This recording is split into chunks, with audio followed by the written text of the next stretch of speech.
Lens மாப்பிள நம்ம வெற்றிமாறன் வாங்கி ரிலீஸ் பண்ணியிருக்காரு. அவர் வாங்கி ரிலீஸ் பண்ணியிருந்தா கண்டிப்பாக ஏதாவது விஷயம் இருக்கும்ல அப்படின்னு நினச்சி ஆர்வமாக போனால் படம் 1.5 மணி நேரம் தான் ஓடுது. கரெக்டாக இப்போ இந்த இன்டர்நெட்டு வந்ததுக்கு அப்புறம் சில விஷயங்கள் நடக்குது இல்லை, இந்த கேமரா வச்சுக்கிட்டு இந்த அந்தரங்கமான விஷயங்கள் எல்லாம் ஃபோட்டோ எடுக்கிறது, வீடியோ எடுக்கிறது, அதை அப்லோடு பண்ணுறது அப்படின்னு இந்த இன்டர்நெட் உள்ளே வந்ததுக்கப்புறம் விரல் நுனியில் உலகமே கையில் இருக்குது. ஆனால் நமக்கான அந்த பாதுகாப்பு, அந்த பிரைவசிங்கிறது இல்லாமல் போயிடுச்சு. அப்படிங்கிற ஒரு விஷயத்த சொல்லியிருக்கு இந்த படம். என்னன்னா அந்த இன்டர்நெட்டுங்கிறது நல்ல ஒரு அபாரமான வளர்ச்சி தான், நமக்கு முக்கியமானதா தேவையான விஷயமா ஆயிடுச்சு. நம்ம வசதிக்காக வந்த ஒரு விஷயத்த தவறுதலா எப்படியெல்லாம் போய் அதனால எத்தனை குடும்பங்கள்லாம் சீரழியுது அப்படிங்கிறத ஒரு மெசேஜ் மாதிரி சொல்லியிருக்காங்க மாப்பிள்ள. இந்த படத்துல வந்து இன்டர்வல் வரைக்குமே வந்து 2 பேர் லேப்டாப் முன்னாடி பேசிக்கிட்டே இருப்பாங்க. படத்துல மொத்தத்துக்கே ஒரு கூட்டி கழிச்சு பார்த்தா ஒரு 15 பேர் 12 பேர் அதிகபட்சம் இருக்கிறதே. அதுல நடிச்சது பார்த்தீங்கன்னா ஒரு 7-8 பேர் தான். அதுல 2 பேர் லேப்டாப்ல மாத்தி மாத்தி பேசிக்கிட்டே இருப்பாங்க.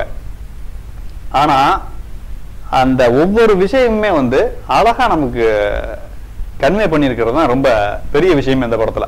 இந்த கதைன்னு நான் தெளிவா சொன்னேன்னா மாப்பிள்ள படம் பார்க்குற இன்ட்ரெஸ்ட் போயிடும். அது ஏன்னா ஆரம்பத்துல இருந்து கடைசி வரைக்குமே ஒரு த்ரில்லிங்காகவே போகுது. அந்த ஃபர்ஸ்ட் ஹாஃப் எல்லாம் போகும்பொழுது என்ன ஆக போகுது அப்படிங்கிற மாதிரி எதிர்பார்ப்பாக இருக்கும். செகண்ட் ஹாஃப்லாம் ஒரு அளவுக்கு நம்ம கதையை யூகிச்சா கூட கதையை நம்ம தெளிவாக சொல்லிட்டோம் அப்படின்னா படம் பார்க்குற இன்ட்ரெஸ்ட் போயிடும். என்ன அதனால வந்து நீ செல்போன் யூஸ் பண்ற இல்ல, அதனால என்னென்ன பிரச்சனை வருது, அதுல இருந்து நாம எப்படி நம்மளை பாதுகாத்துக்கிறது அப்படிங்கிற விஷயங்கள்லாம் கொஞ்சம் சொல்லியிருக்காங்க. ஆமா, ஏ சர்டிஃபிகேட் படம். இன்டர்நெட் யூஸ் பண்ற எல்லாருமே கண்டிப்பா பார்க்க வேண்டிய படம் தான் அது. அதுல இந்த ஆபாச படம்னு சொல்லி இப்போ செல்போன் எல்லா பேருமே இப்போ டென்ட் கொண்ட மாதிரி ஆகிப்போச்சு இல்லை. எல்லா கையிலையும் செல்போன் இருக்கு. எல்லா செல்போன்லையுமே மேக்சிமம் செல்போன்ல பிட்டு படம் இருக்குல்ல, அதுக்கு பின்னாடி எத்தனையோ பிரச்சனைகள்லாம் இருக்குது அது அப்படின்ட்டு நம்ம அந்த அனிருத் வீடியோ கூட விமர்சனம்லாம் எழுதிக்கிட்டு தெரிஞ்சாங்க ஃபேஸ்புக்கில். அவெல்லாம் மல்லாக்கப்படுறது காரி துப்புறது மாதிரி இருக்குது. அது அவனுக்கு அவனே துப்பிக்கிறது அந்த மாதிரி இருக்கு. ஒரு நல்ல மெசேஜ் உள்ள படம் இன்னைக்கு.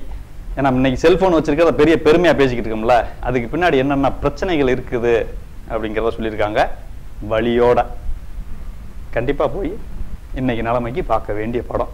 இன்னைக்கு நம்ம அந்த இன்டர்நெட்டை வச்சு சுத்திக்கிட்டு இருக்கோம்ல, அவங்கெல்லாம் பார்க்க வேண்டிய படம் அது. ஒரு ஆபாச படத்துக்கு பின்னாடி இருக்கிற வேதனைகள், வலிகள் நாம பார்த்துட்டு சொல்லி விட்டு கடந்துடுறோம்.